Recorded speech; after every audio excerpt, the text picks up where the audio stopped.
in the book of James.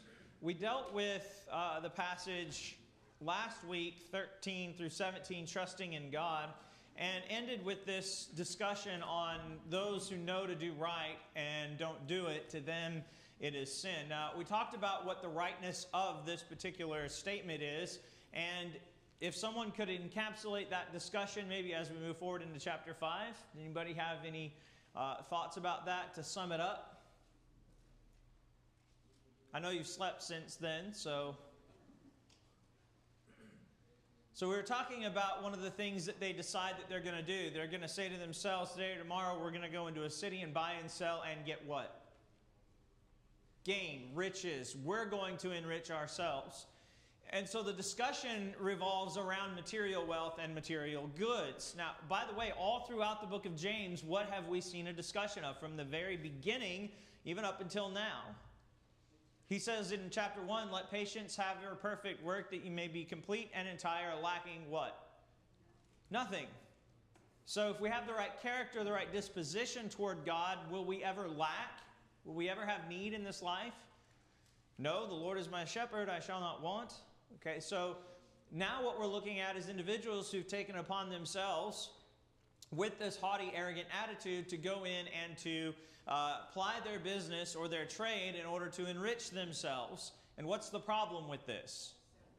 Selfishness, yes. All throughout chapter 4 he deals with selfishness, right? In fact, the discussion on prayer revolves around selfishness. The fact that they're desiring material gains and goods to spend it upon themselves. So he tells them, to him that knows to do good and doeth it not, to him it is sin. This is humility toward God, submitting ourselves to God and having an understanding that God is the one who supplies everything that we have and receive in this life. So the wrong disposition or mindset toward God regarding material goods is what?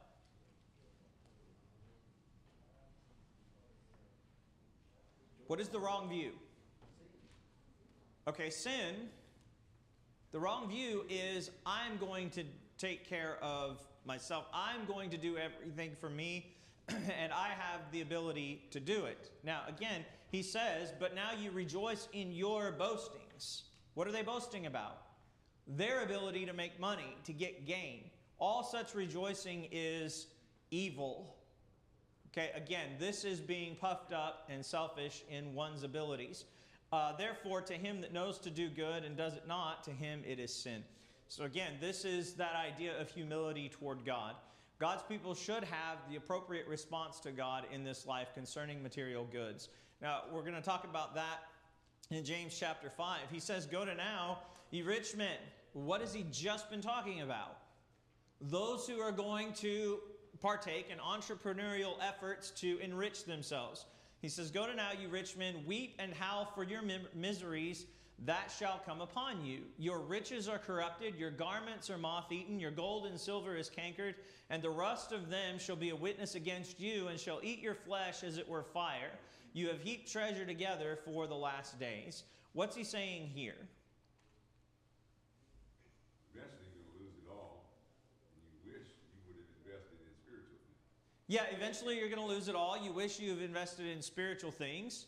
How does this tie into the discussion of chapter 4? Well, it's just a continuation of chapter 4, because he's already been condemning us going after ourselves, trying to say, look at what I've done, and not realizing that everything that we have is a blessing from God. But I even look at this going back into chapter 2, where he talks about when you look at your brother and you see your brother has needs, and you says, go on your way and be filled. May God bless you, you be filled, and you don't try to help. Yes. Back into that. Okay, so chapter 2, David points out that there is the statement of those who tell others who are in need, go, be warmed and filled, and you don't give them the things that are necessary. And then chapter 2 at the beginning, their view towards those who are rich, what do they say to them? They have partial thoughts, right?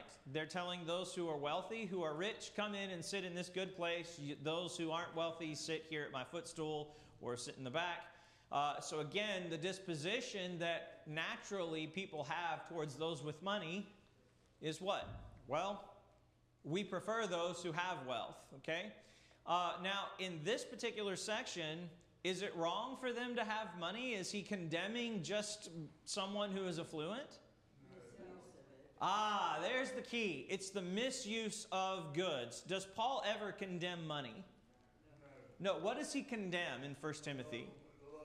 That's exactly right, John. For the love of money is the root of all evil, the which some, having coveted after, have pierced themselves through with many sorrows. So what is the problem here?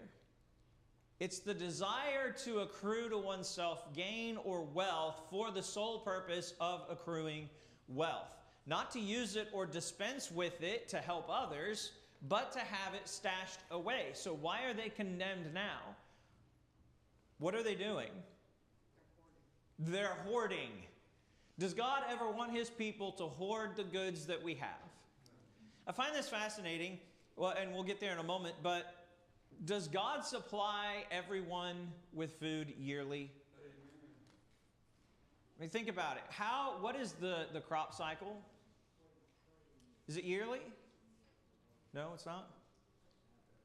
We do have a crop cycle, don't we? Harvest time, right? Growing season. We see that in the parable that Jesus uses of the farmer with his barns, and he has a bumper crop, and he says, I'm going to tear down my barns and build bigger barns and store it. And then he says, woe to you, tonight your soul is demanded of you. Time and time again, we see here the gold and the silver that rust. Mm-hmm. It's not going to rust if it's moved, if it's not sitting there. If I'm handling it and I'm handing it out and I'm using it, because the oil from my hand are going to keep it from rusting and protect it when it's put into use. Yeah, so what happens to a silver coin that sits too long? Any of you collect Morgan silver dollars? It tarnishes, yeah. But if you use that silver dollar, what happens? It may get a little bit discolored from the oils and things on it, but it doesn't tarnish that way, does it? If you have a silver spoon set, if it sits in the drawer indefinitely, what happens to it? It tarnishes. That's exactly what he's talking about here. So what is the implication by the condemnation here? That they're hoarding the things that they have and they're not utilizing them in the way they need to be used. Now, I bring up the food issue because there's a statement here that we'll look at in a moment. But he says, well, let's just look at it. He says, woe to you, you rich men. Okay, so first off, look at the address. Who is this to? Is this to rich Christians or is this to rich men in general? Well, this is to rich Christians, because he's writing to the Christians, to the saints who are scattered, being the Jewish Christians who he's writing to. Okay, so David says that he's writing to rich Jewish Christians. Anybody say otherwise? No takers? I think verse 17 kind of lays it out. You know, he says, therefore to him who knows to do good and does not do it, to him is sin. Then he goes straight into the riches. I think it's the rich people who are hoarding. Okay. So the rich people who are hoarding, yes, certainly would be the object of this pronunciation, this condemnation. What happened in chapter 2? What does he say about rich men? When they're judging in themselves the worth or the merit of individuals based on possessions, what does he say about, by the way, it's open book. You can go back there and look. What does chapter 2 say? Well, it says, why are you praising the rich? They're the ones that take the poor. Ah, they're the ones who oppress you. Do not the rich oppress you. So, is this a general condemnation for those who are wealthy? Or is this specifically geared towards the Christians? Now, what are the Christians suffering from? Now, the Christians have been disinherited. Okay, if they've responded to the gospel at all, what have they lost from their families?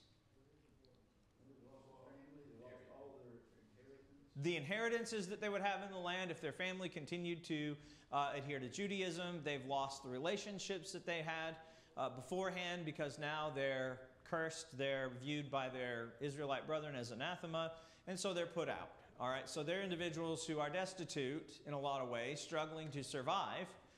And now, what does the author, James, tell us about the rich? Again, the rich oppress you. They're the ones who haul you into court. This seems to be the class of person that is oppressing you. So, why in the world would you want to be like them? Okay? What are they wanting? The Christians are praying for material goods so that they can consume it on their lust. Yes, ma'am. Can I ask, so it seems to me this is just, he's talking to the Christian and he's backing up and he's saying, you know, woe to you for those who oppress, because in verse 4-ish it says, the cries of the harvesters have reached the ears of the Lord Almighty.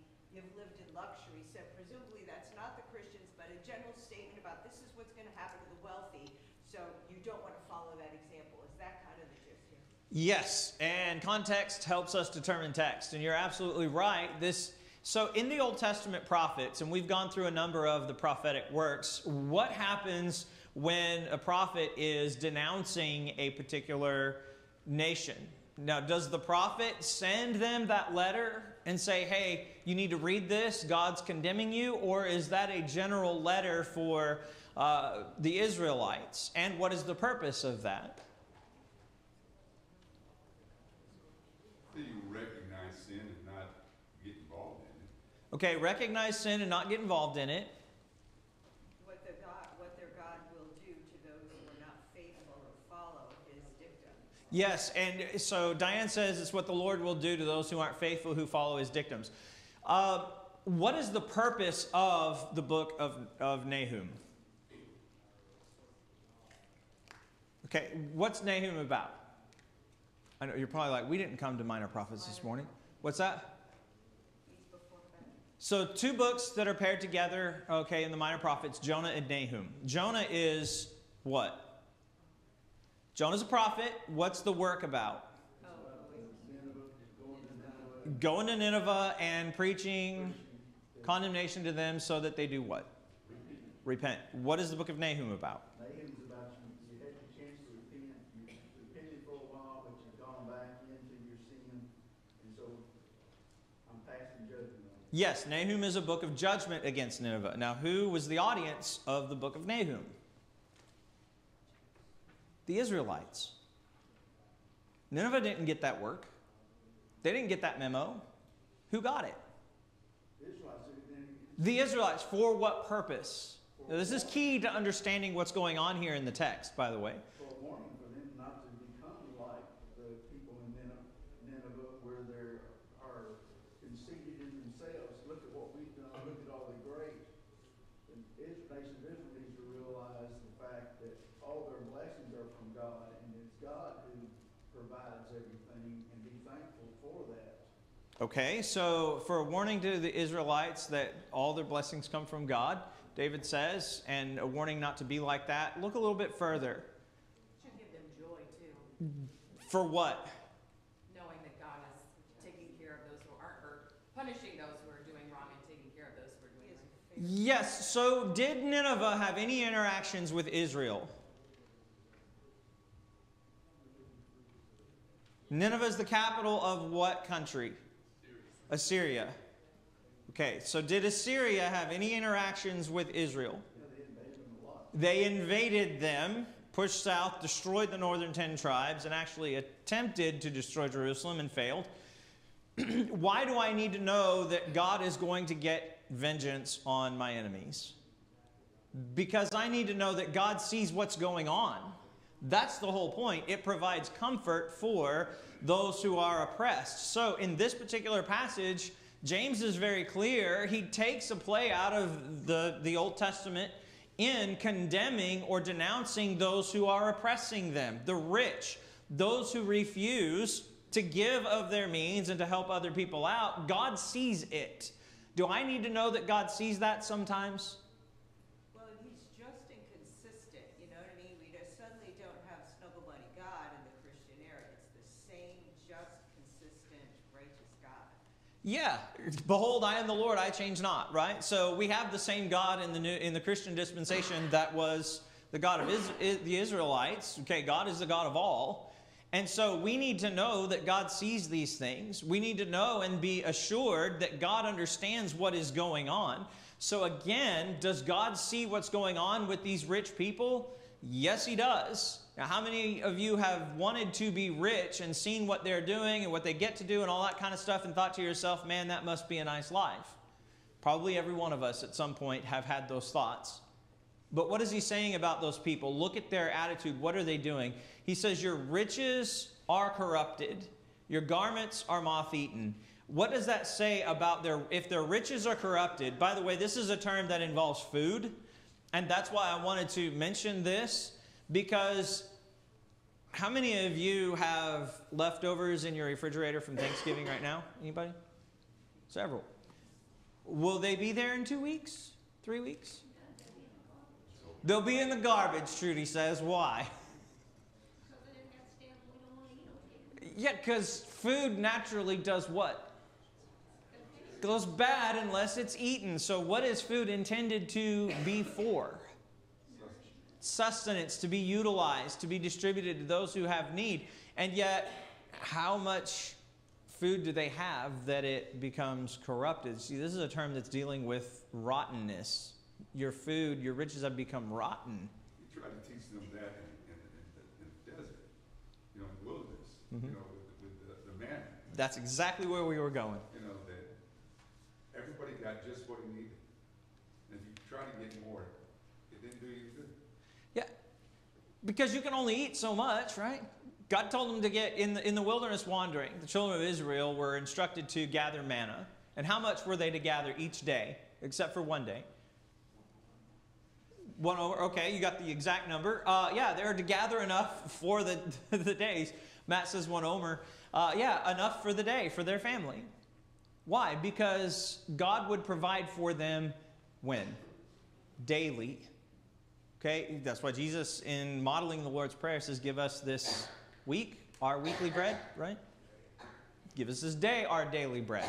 So food does not last. And in the ancient world, did they have preservatives like we have today? Did they have refrigeration? No, they didn't. And so what's the emphasis here? You're hoarding all of these goods that you're never even going to use, and you're withholding them from others. So that is a statement of condemnation for an attitude, especially. Your garments are moth-eaten. What does that mean? What's the indication here? Got more than you can use. You got more than you can use. Note he says garments, not garment. If you're wearing clothing, is it hard for moths to get to it? Yeah. If you're wearing it, moths aren't going to be nesting in it and laying their eggs in it, are they? I was just talking with somebody recently about this, and I can't remember who it was, but maybe it was a face. True? Yeah, you'd put them outside the house to keep snakes away, Trudy says. But mothballs were a big thing. I remember, my mom buying them and putting them in the closet. Why?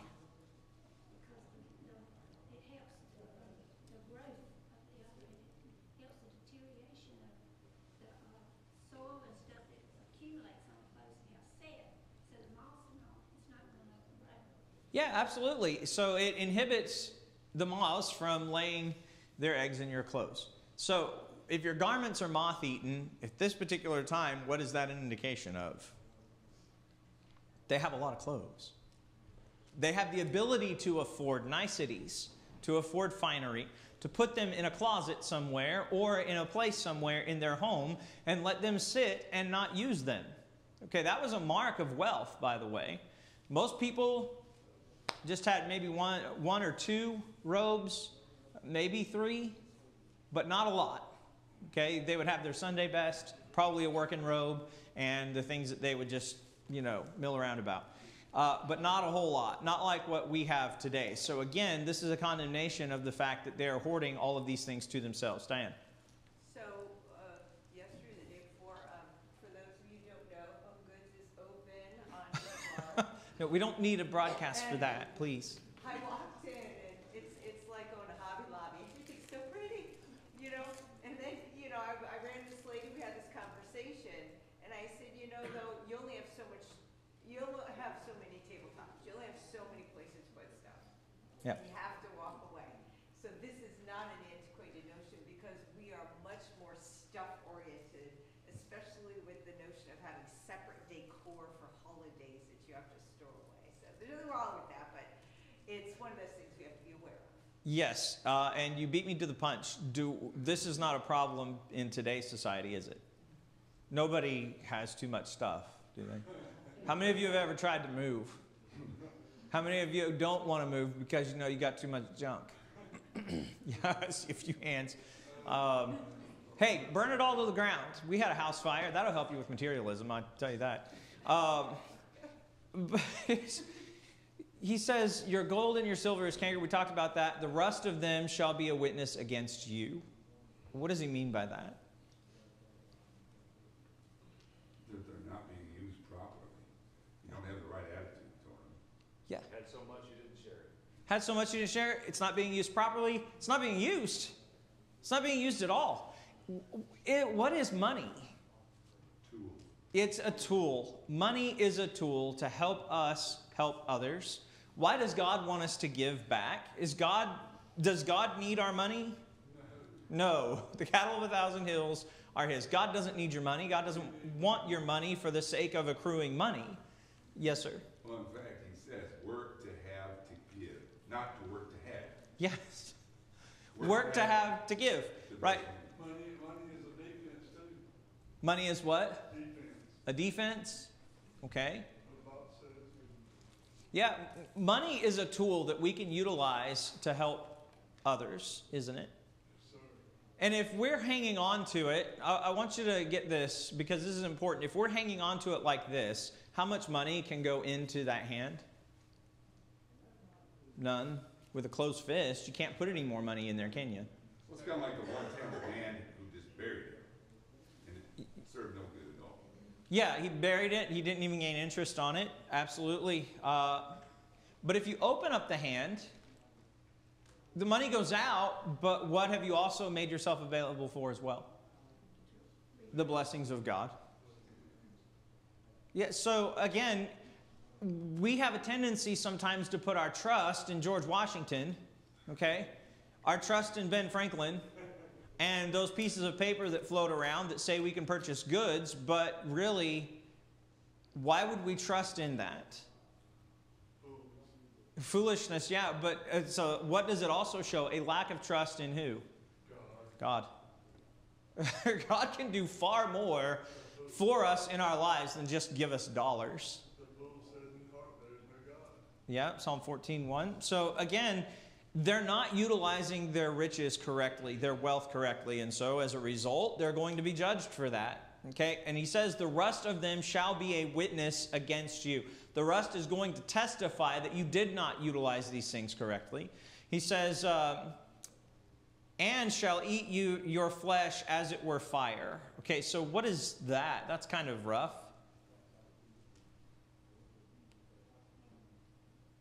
It seems harsh, doesn't it? The rust of those things will be a witness against you and shall eat your flesh as it were fire. What does that mean? Yeah, fire is all-consuming, isn't it? Fire consumes everything, right? So what is the idea here?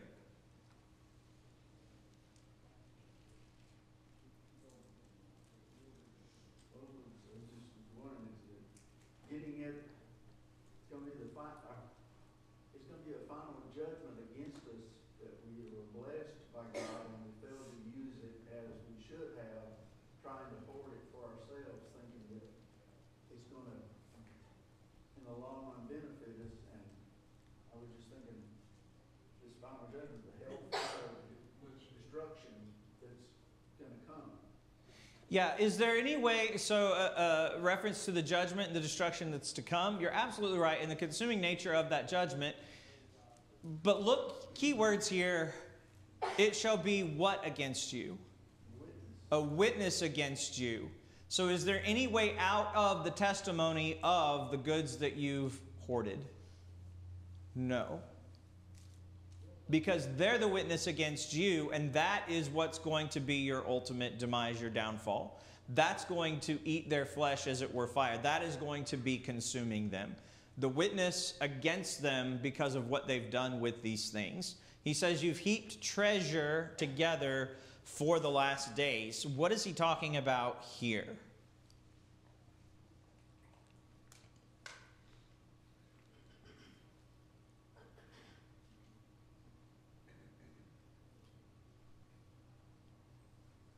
Does this sound like another passage that maybe Paul has uttered?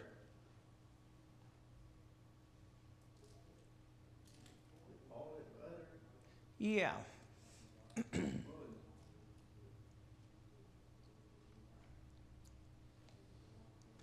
What kind of what's going on here? There's three different ways to look at this. I want to see what your thoughts are.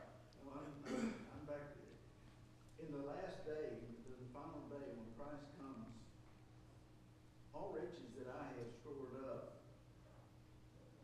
for myself are totally useless or worthless. There's no value to it. And so I'm heaping up treasure for me for the last day, and it's not a treasure. It's worthless. Okay. And the encouragement here that we need to heap up treasures is, I'm thinking back, going back into Matthew chapter 6, where Jesus says, store up and, put your treasures in heaven. In other words, do what God is saying He wants you to do and obey God. Get into Matthew 7:21, doing the things that God has commanded with the things that He has given me. So that would really change it into obeying God. It would be a treasure. Mm-hmm. That now I become the richest. I'm a part of the richest family in the world, in the universe. I'm part of the family of God because I've given everything to Him and I've stored up for Him things in heaven. Yeah, so we have, I'll condense that down. We store everything up. We should be storing treasure up for ourselves in heaven rather than on earth, because here those things are going to erode, decay, and be worthless. Yes, ma'am. I was thinking of the scripture, it says, where your heart is, there will your treasure be also. Yeah, so where your treasure is, there will your heart be also, or where your heart is, there will your treasure be also. Yeah, where your treasure is, there will your heart. You're absolutely right. So Jesus deals with the idea of storing up for ourselves treasures in heaven. He says, lay not up for yourselves treasures on earth, where moth and rust corrupt, and where thieves break in and steal, but lay up for yourselves treasures in heaven, where neither moth or rust corrupt, nor thieves break in and steal. So, yes, that disposition, that attitude, Paul says in Romans that, I believe it's Romans, you treasure up wrath against yourself in the day of wrath and the righteous judgment of God. So when Paul says treasure up for thyself wrath against the day of wrath, what is he talking about? What are you heaping to yourself? Because of your choices, you're acting like you're looking forward to them. And because you sure can expect it. Okay, so because of your choices, you're looking forward to that. So it is the idea of being obstinate and defiant against God and treasuring up for yourself judgment because of your choices. Is this what he's talking about here? You have heaped treasure together for the last days. What do you think? What is the accrual of all of these things doing for them? Key part is in the previous verse. It shall be a what against you? Witness against you. Yes. So again, this is another statement of judgment that those who hoard these kinds of things and are doing this can expect to be condemned for so doing. And so there are multiple ways to understand this verse, but I think that's the most appropriate considering the context, because we're looking at condemnation for those who are misusing and misappropriating the things that they've been given. Now remember, this is an external denunciation of all those who are rich. Could this also include the Christians? Yes. This could include the rich or the wealthy Christians who are reading this and have an issue with this. But this is more in line of a general, broad denunciation of all those who do this. Matt, you got a comment? I was thinking back to the parable of the rich man and Lazarus, and that he in his life had good things and possessions, and Lazarus is outside the gate being licked by the dogs, and it's like he had the potential to help, but withheld that, and then was judged for it. Yeah, absolutely. So in this life, he had his blessings. In this life, he was able to enjoy those luxuries. But in the next, what happened? he was punished, right? Because he did not do what he needed to do. I was looking for a passage in Luke chapter 6. Well,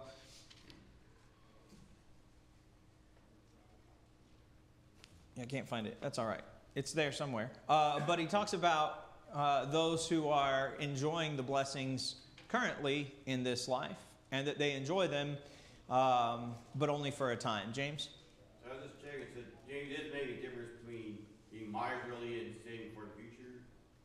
I mean, there's not wrong with saving for the future. Well, so miserly is a pejorative word. It's being tight-fisted with things and you don't necessarily have to. But saving for the future and looking forward and preparing for the things that lie ahead. This would go back to chapter 4, and what did he say? If the Lord wills, right? So again, we can save for the future and for expected things that we might have need of. But here's the question: what's the attitude with which we do it? I think we have to do it as a steward, recognizing that God has blessed us with this, we have to use it properly. Yeah, with proper stewardship, right? Being entrusted with those things from God in order to make sure that as we move forward in our lives, those things are provided for. But here's the key.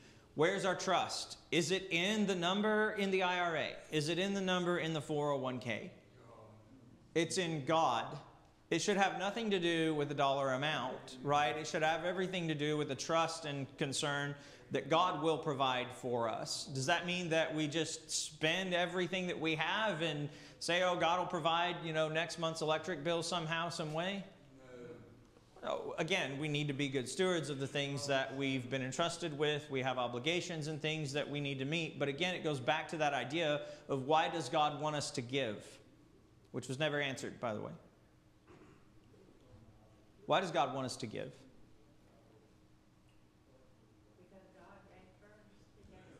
Okay, so God is the great example, gave first and gave us the best gift that could ever be given. And what does giving do? Okay, giving is a blessing, right? It's just Jesus says it's more blessed to give than to receive. We know that Paul quotes that.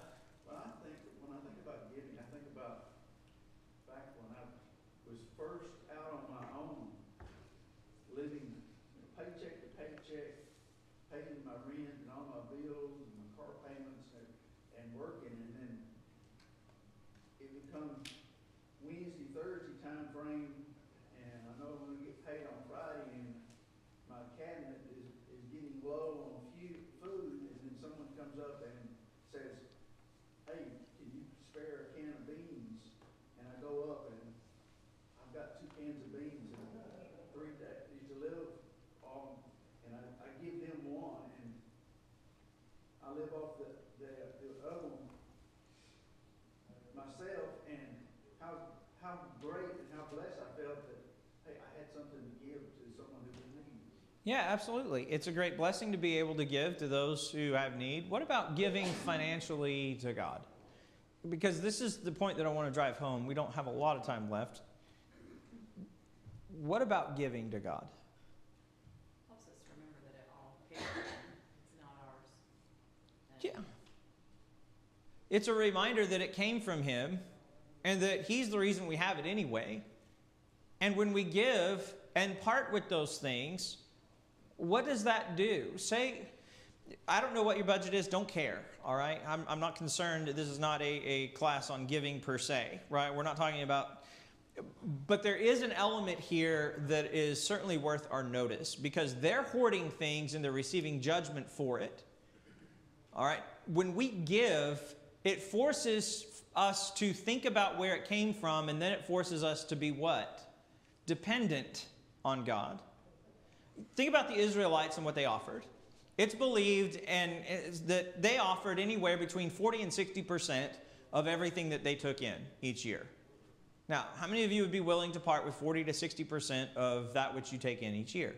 Probably no hands would raise. Well, that would lower my standard of living. That would put you in a new tax bracket. But they gave up 40 to 60%.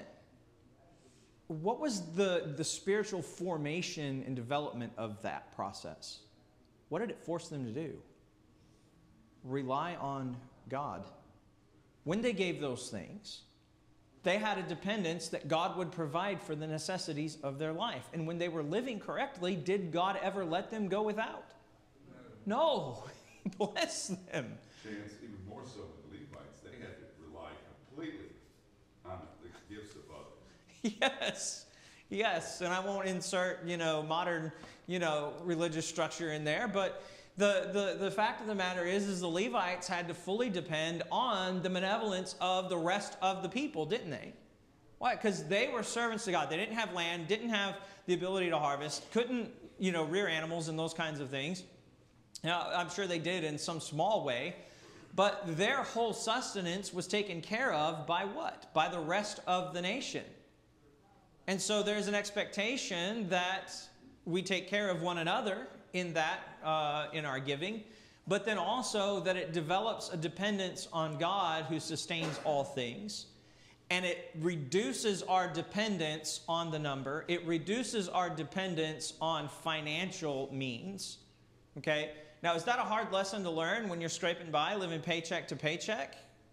And, you just don't have enough to make ends meet. And so the next time you get paid, you tie up that bill and let another one go delinquent. I've been there, right?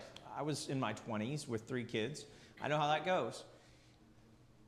But what happens when we take off the top and give to God first? We set our priorities right. We give to God. And what happens? Naturally, things just seem to work out. I don't know how many times the oil jar in our house has been empty, and I thought, well, there's the last of it, and you go back and there's more there. That's figurative, by the way. I'm not saying any miracles have happened. But you get the idea. Is God going to let his people go without? No. So what's the point in hoarding stuff? There's not. It's a complete lack of trust or confidence in God. That's the point that he's trying to drive home. Again, going back to chapter 4, you're going to be presumptuous and go into this town and say, we're going to buy and sell and get what? Get gain? Okay? You don't know what's going to happen tomorrow. You should say that if the Lord wills, we're going to do such and such a thing. That's the point. And this continues in this discussion here. Now, he says, behold, the hire of the laborers who have reaped down your fields, which is of you kept back by fraud, cries. So he's clearly denouncing these rich people, and the cries of them which have reaped are entered into the ears of the Lord of Sabaoth. So what does he say here? Why do I need to know this? It's showing us that God hears and God knows everything. Yes, God hears, God knows. Go ahead. And there's nothing hidden from him, and so if I think I'm getting away with it, I'm not. The response is here that, he hears, he knows, and come judgment day, I'll pay the price. Yep, absolutely. God hears and God knows, and God's going to take care of them. So look at what he says. The cries of them which have reaped are entered into the ears of the Lord of Sabaoth. What is this the Lord of Sabbath? Why is there an O there? What's that? Lord of hosts. What is hosts? Yeah, so the term hosts comes from the Latin lesson. Hosti. Hosti are the armies. Okay? So that is the term that is used for the army. So guess what? If you take the ending off of it, we get the term host.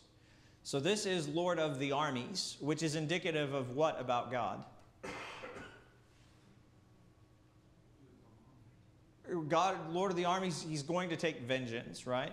Again, we see this in 2 Thessalonians chapter 1, taking vengeance on them that know not God and obey not the gospel of our Lord Jesus Christ. Same idea, same thing that he's stating here. So again, they've entered into the ears of one who can do something about it. He says, you've lived in pleasure on the earth and been wanton. What does wanton mean? Flippant. They really care at all about the consequences of what you've done. Okay, flippant, don't really care at all about the consequences. Wanton is that idea of moral degeneracy or being a moral reprobate. all right? Someone who does not care at all about morality. So they've been wanton in their luxurious living. You've nourished your hearts as in a day of slaughter. You've become the fattened calf, is what he's saying. You've built yourself up as a ripe individual for judgment. You've condemned and killed the just, and he does not resist you. So what is the problem with the rich? What's going on with them? What's that? Their love of money? Trusting in riches, and ultimately, what is this final statement here? You've killed, okay, you've killed Christ, you've killed the just, right? Your view toward those who are righteous and trying to do those godly things is violence. Okay, again, chapter 2, what did he say about the rich men? Do not rich men oppress you? Are they not the ones who are hauling you into courts? What is the treatment against the Israelites who are wealthy in the Old Testament against the poor? The same thing. Has God ever forgotten those who are indigent and poor? No. He expected you to pay a day laborer before the day ended. What's that? He expected you to pay a day laborer before the day ended. You couldn't hold it over till tomorrow. Yeah. Because he needed it for today's food. That's exactly right. There's an expectation that they pay them for their day's wages. Laborer is worthy of his hire. So that's why we get the parable of the laborers in the vineyard, where they come in Matthew 18 and they're standing there waiting to be paid at the end of the day, and they all receive their payment. That was the practice in the ancient world. What's going on with these rich men? They're not paying them. They're taking advantage of them. And they're holding that over their head and not paying them. So again, the misuse of riches, the lack of parting with it, not distributing it to those that it needs distributed to, actually in this case by right, because they've worked for them. And so again, we have the same statement. So now he goes into the brethren. He says, "Be patient, therefore, brethren, unto the coming of the Lord." Okay, so again, looking forward to the expectation of Christ's return. "Behold, the husbandman waits for the precious fruit of the earth." What would that be? What's the precious fruit of the earth? The souls of those who come to him. Yes, absolutely. So this is a metaphor. He waits for the precious fruit of the earth and have long patience for it until he receives the early and latter rain. Be ye also patient. Establish your hearts. That is, be fortified. Be strong, for the coming of the Lord draws near. Grudge not one against another, brethren, lest ye be condemned. Behold, the judge stands before the door. So, again, what's he telling the Christians?